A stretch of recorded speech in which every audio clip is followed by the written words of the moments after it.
Good morning. It is almost time to start the creativity challenge that I mentioned in my last post. So I thought I'd talk a little bit today about the nuts and bolts as we prepare.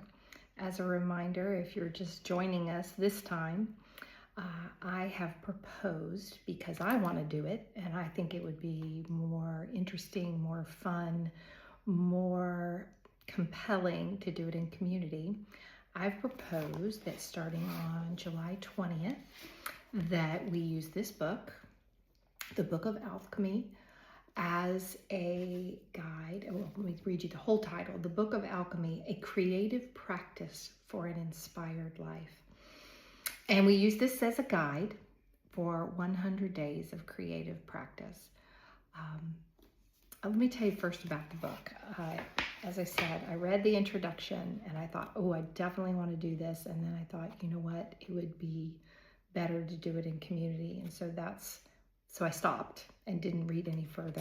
And I'm going to start on the 20th. And then I'm inviting you to join us. But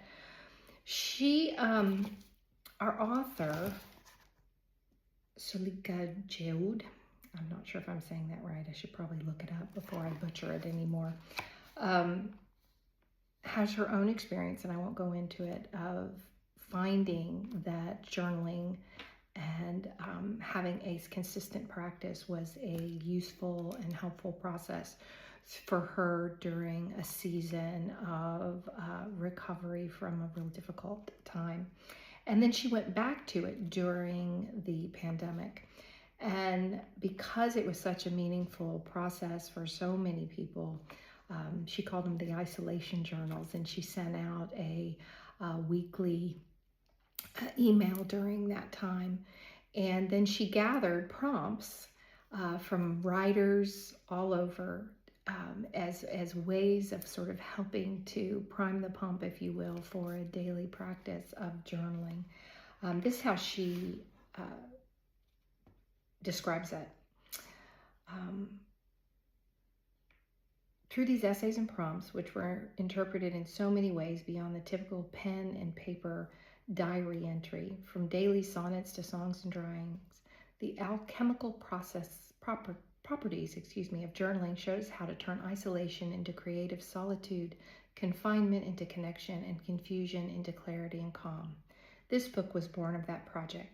Designed to be a companion through life's transitions and challenging times, the Book of Alchemy explores the art of journaling and all it contained. Though I write about the creative process, this is not a craft book. Though the emphasis is on journaling, this is not a guided journal. Instead, I share everything I've learned about how this life-altering and even life-saving practice can help us tap into the mystical trait that exists in every human, the trait of creativity. It's a gathering of hard-won wisdom and 100 essays and prompts that serve as touchstones in which we might find a flash of recognition. In these stories, we hear echoes of our own story. Above my desk, I keep a post-it of a quote attributed to Viktor Frankl, the Austrian psychiatrist and Holocaust survivor. Between stimulus and response, there is a space. In that space is our power to choose our response. In our response lies our growth and freedom. The Book of Alchemy is designed to expand that space, to give us ideas and inspiration for how to choose our response to this world we're living in.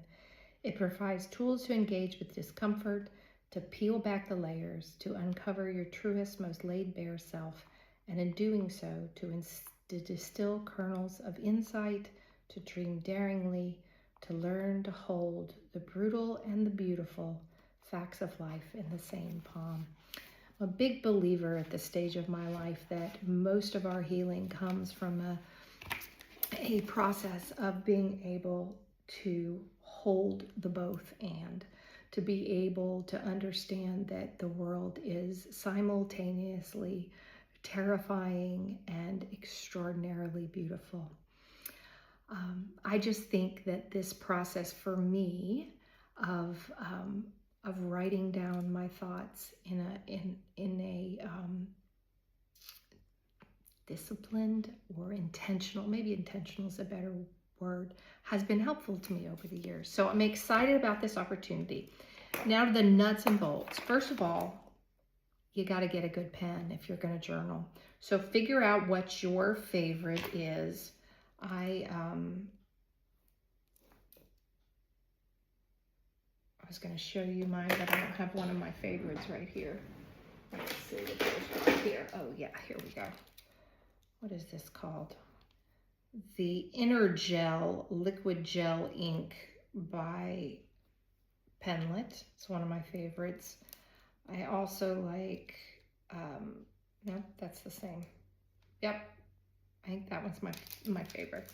So, but figure it out for yourself. Go buy a couple and decide which you like the most. The other thing I want to talk to you is about particular kinds of journal. So my daily journal that I'm using right now is this one. It's like a little kind of a harder bound notebook that I just started this one, so there's not that many pages done. And I like this generally because it opens nice, that kind of thing. So you can buy these anywhere. Target's a great resource for journals.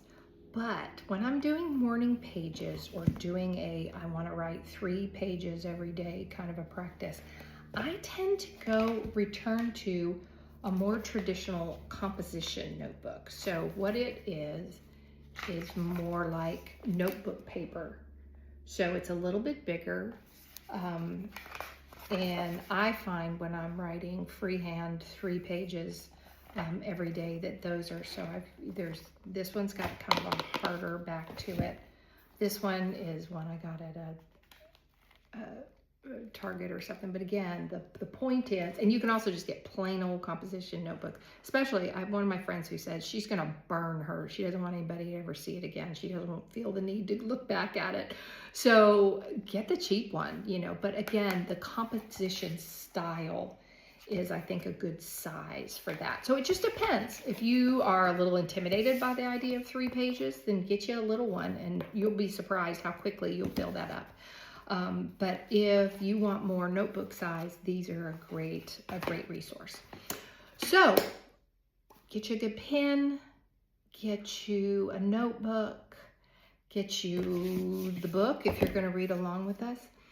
And just one more reminder that if journaling isn't your favorite of the creative practices, then make it your own. If you want to journal on some days, if you want to read the prompt for each day, let me open just to a prompt and see. Here's a great prompt for one of the days. It says this: go outside for 15 minutes at sunset if possible, and just pay attention to nothing but your immediate surroundings. Write down what you see and what it makes you think of. Try your best to avoid extrapolating usable meaning for once. Just observe and be an eye. Love it, right? So maybe you're going to draw that day. Maybe you're going to paint. Maybe you're going to create something in some other format. So don't be intimidated if journaling isn't your number one way of engaging with your creativity. I think it can be useful, and you may want to give it a try. And then if it inspires you to do some other creative practice, then jump in that. Photography would be another. I know I've got at least one photographer who plans to join us for this practice. So that's the invitation. I hope you'll join me. Leave a comment here. Oh, and by the way, this is going to be done on Substack. So if you haven't already signed up to get the my input on Substack and a place for you to then comment, please do sign up to follow. And like I said, my commitment to you is to post something, either a video like this or a written piece once a week once we get started. So with that, I will see you back as we start on the 20th. Thank you for joining me.